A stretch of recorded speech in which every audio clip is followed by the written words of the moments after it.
Достар, сізде регистрация өткеннен кейін сізде Wildberries-тің поставщиктарының сайты ашылады. Вот осылай, дәл осындай сайт. Енді мен сіздерге қысқаша не бар екенін осы жерде айтып кетейін. Ал келесі сабақтарда біз уже осы әр вкладкамен қалай жұмыс істейміз, соны уже көрсететін боламыз. Қазір тек қысқаша. Қараңыздар, то есть Wildberries партнеры осындай сайт. Бірінші біз мына жерде көреміз, это жаңалықтар. Вообще бар ғой, өте маңызды. Байқағаным, көп адам вообще бұны оқымайды. А неге ол маңызды? Себебі осы жерде қазір вот не болып жатыр Wildberries-та, соның барлығы айтылады да. Wildberries-та вообще любой зат болуы мүмкін. Вот мысалға алдында Алматының склады жабылып қалды. Бір аптадан кейін ашылды. Потом қайтадан жабылып қалды. И осының барлығын осы новостінің ішінде жазып жатады. Немесе мысалға айтады, кейде Wildberries-тің складтары ондай загруженный болады ғой. Особенно жаңа жылдың уақытында сондай көп болады. Орын болмайды складта.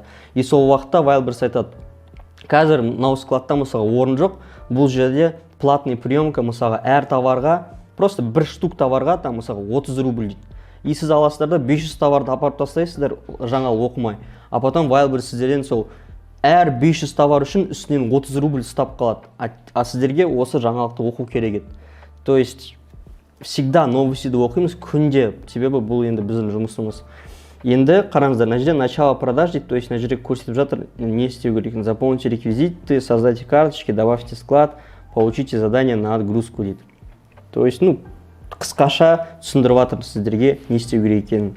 Мына жерде аналитика и мынаның астында уже тоже финансы дейді, баннеры. Оны келесі сабақтарда финансовый отчетты қалай қараймын, соны көрсетемін. Давайте енді мынаның үстіне келейік. То есть товары, мына жерде карточка товара. Мынаның ішінде біздер сіздермен товардың карточкасын создавать етеміз, чтобы сайтта ол тұратындай и сол карточкаға заказ түсетіндей. Отзывы и вопросы. Вот қараңыздар, еще осылай шығады сіздерде оферта. И осы офертада ережелер, то есть бұл ережелерді мұқият оқу керек. Біз офертаны тоже сіздерге қысқаша айтып кеткен болатынбыз сабақта, но мына жерде подтвердить дегенге басасыздар. Просто толықтай оқыңыздар. И бұл оферта ауысып отырады. То есть ауысқан кезде сіздерде қайтадан шығады осы оферта. То есть уже бір рет біз подтвердить деп бастық қой. Пока осы оферта қала берсе, тұра береді. Потом бір уақытта оферта ауысса, там 2-3 айдан кейін сіздерден қайтадан бұл шығады и подтвердить деген соңында. Это значит, что бір нәрсе өзгерді, соны оқу керек. То есть оферта дегеніміз ол Wildberries пен біз, вот, да, поставщик, осы екеуінің арасындағы документ, который осы документте барлығы жазылған, қалай ақша төленеді, қандай ережелер бар, мысалға не істесең, вот мысалға қараңыздар, мына жерде жазылған ең такой осындай.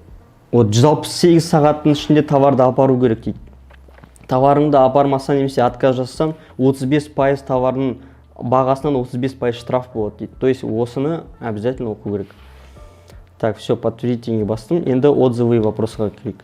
Отзывы и вопросы біздің ішінде біздің жаңағы отзывы, то есть адамдар товар сатып алғаннан кейін отзыв жазылады, там 1 жұлдыз қойылады, 5 жұлдыз қойылады, соларға жауап беру керек.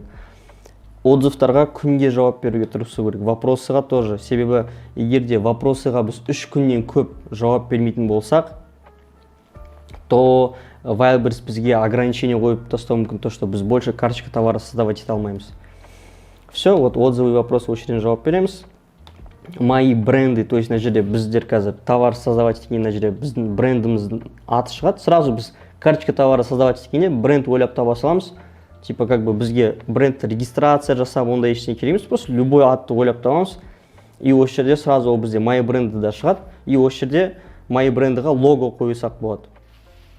Рекомендации.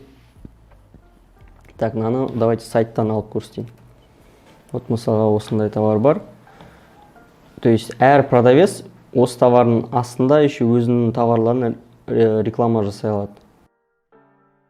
Рекомендации негізі мына жерде тұратын. Вот как выглядит рекомендация для покупателя. Вот көрдіңіздер ме? С этим товаром рекомендует. То есть осы сіздің карточкаңызды ашқанда мына жерінде сіздің тағы да басқа товарларыңыз тұрады. Кім уже Wildberries-пен қолданып жүр, тағы да сайт ауысты. То есть Wildberries-та өте көп жаңалықтар болады. Сондықтан қарап отыру керек. То есть біз өзіміздің бір товарымыз арқылы басқа товарларымызды рекламировать ете аламыз. Можно, в принципе, не связанные товарларды астына қоюға тоже рекламировать, но лучше связанный. мысалға сіздер сатасыздар там футболка, да, и футболкаға осы рекомендацияға там тағы да джинсы қосуға болады. Вот мына футболканы алғың келсе, қара осындай еще джинсы бар деп. Немесе еще осындай жасауға болады. Мысалға пляжный бір нәрсе сатып жатсыздар, там пляжные шорты, да, и рекомендацияға пляжные там тапочки деген сияқты. Вот осылай. Ну и тоже айтқандай, не связанный товарлар тоже рекомендацияға қоса аласыздар. Так, проверка товара. Қараңыз, бұл жерде біз складты қосамыз, то есть пункт выдачи, точнее пункт выдачи қосамыз, и осы пункт выдачиға бүкіл біздің отказ товарларымыз келеді. Точнее, отказ, который бракованный товарлар. Енді поставки, то есть мына жерде поставкенің ішінде біздер фбо-ға жібереміз. Вот, мына жерде возврат товаров дейді, то есть Wildberries-тан мысалға 1000 штук апардық, и мына жерде ережесі жазылып тұр, и 1000 штук товарды қалай складтан алып кетуге болады, соны жерде жазылған. То есть мына жерде көрсетеді, доставка на ПВЗ, базовая стоимость логистики предмета, то есть мысалға біз телефондар апарсақ, то есть телефондардың логистикасын қараймыз, и плюс еще үстінен 60 рубль каждый отказ үшін, возврат үшін. Коэффициент приемки дейді, то есть жаңа айтып өткендей, егер де складтар загруженный болса, то приемка платный болады. Көрдіңіздер ме? X1 дейді, то есть 15 рубль қосылады әр приемкаға, әр товарға 15 рубль үстінен. Мына жерде бесплатно деп тұр. То есть коробкаларды бесплатно қабылдайды, монополета дегендерді 20-шы күні 15 рубльмен қабылдайды. То есть монополета дегеніміз, да, это палета дегеніміз ағаш, поддон, и соның үстінде 10 коробка тұрады. То есть әр коробкаларды бөлек-бөлек жеткізуге болады.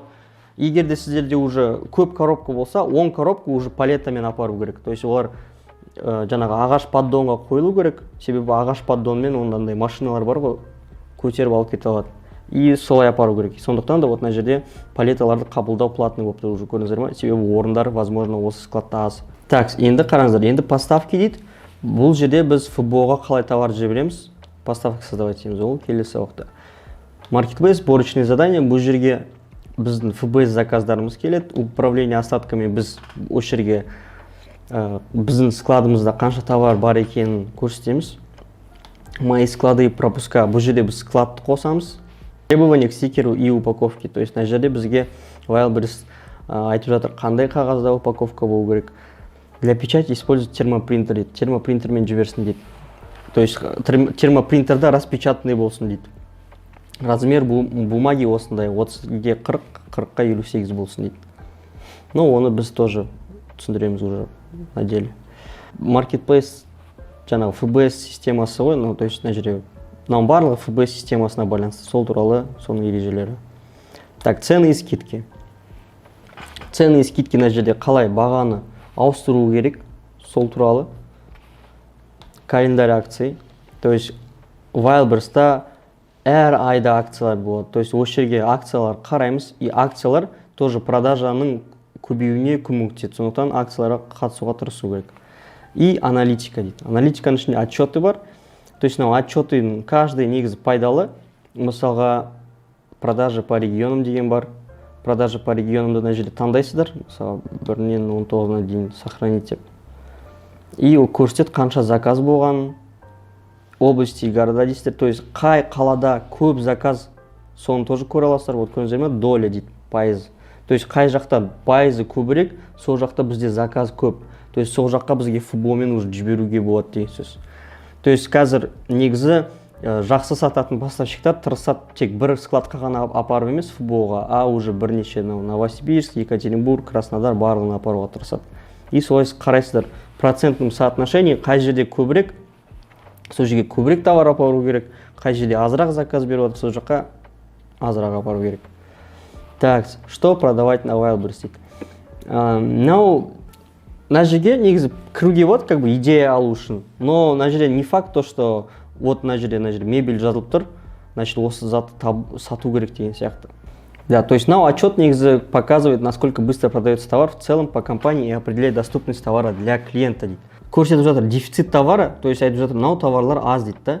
Но көрдіңіздер ме, ол бізге оборачиваемость 44-ге дейін оны бізге дефицит деп көрсетеді. То есть оборачиваемость айттым ғой сіздерге, қанша күнде бітіп қалады, иә, товар складта. Но мына жерде это не значит то, что 44 күнде бітіп қалды и ода басқа товар жоқ деген сияқты. Бірақ ол 44 күннен кейін тағы да апарған шығар деген сияқты ғой. То есть мына жерге тек идея алу үшін ғана кіруге болады, просто андай қылып ойлап қалмаңыздар, мына жерде мынау чехлы для мебели деп жазылып тұр, значит чехлы для мебели точно сату керек деген сияқты. Вот, все равно анализ жасау керек. Так, комиссия и тарифы, то есть мына жерде біз қараймыз әр товардың комиссиясы қандай, логистикасы қанша екен и популярные запросы. Вот мынау тоже өте қызықты жер. Себебі бұл жерде Wildberries'та не ең көп жазып жатыр поискқа, вот мынау поискқа ең көп қандай сөздер жазып жатыр, сол запростарды көрсетеді. Вот осы жерден уже тоже идея алуға болады. Көрдіңіздер ме? Платье женское. Қазір самый популярный запрос, значит, бүкіл адамдар платье іздеп жатыр қазір. Платье. Көрдіңіздер ме? Свитер женский. Гирлянда іздеп жатыр адамдар қазір. То есть осындай заттарды сатуға болады. Но тоже идея үшін аламыз, но кейін анализ жасаймыз. И карта складов дейді. То есть мына жерде уже Wildberries'тің складтары қайда орналасқан, соны көрсетіп жатыр Wildberries бізге. То есть мысалға сіздер футболға жібергенде қарай аласыздар да, қай складқа апаруға болатынын. Ну вот мысалға Сурут. Дұрыс көрдіңіздер ме? Осы жерге логистический компания арқылы жіберуге болады на хранение, поставка футболға жіберсек. И адресын осы жерден аламыз. Так, и реклама дейді. Ну, қараңыздар, реклама негізі мен қолданбаймын. Неге? Себебі бұны үлкен брендтер ғана қолданады, и бұл реклама қымбат, где-то бір 100 000 рубльдан басталатын шығар. То есть бұлмен біз вообще жұмыс істемейміз, но егер де сіздерде ондай ақшаларыңыз болса, в принципе болады. То есть мына жердегі осы реклама арқылы осы жердегі баннерлардан сатып алуға болады ғой. То есть вот, ну ладно, еще общий баннерлар сіздер көріп тұрған. Но иногда болады то, что определенный бір бренд осы жерде тұрады мына жерде, мысалға Adidas деп, значит, олар мына жерде сатып алды деген сөз орынды. Так, и ең астында бізде мына жерде это финансовые отчеты. То есть финансовый отчетта біз қараймыз қанша ақша тапқанымызды соңғы аптада. Ну, вообще бүкіл отчеттарды тексереміз. Так, достар, сіздерге қысқаша түсіндіріп өттім.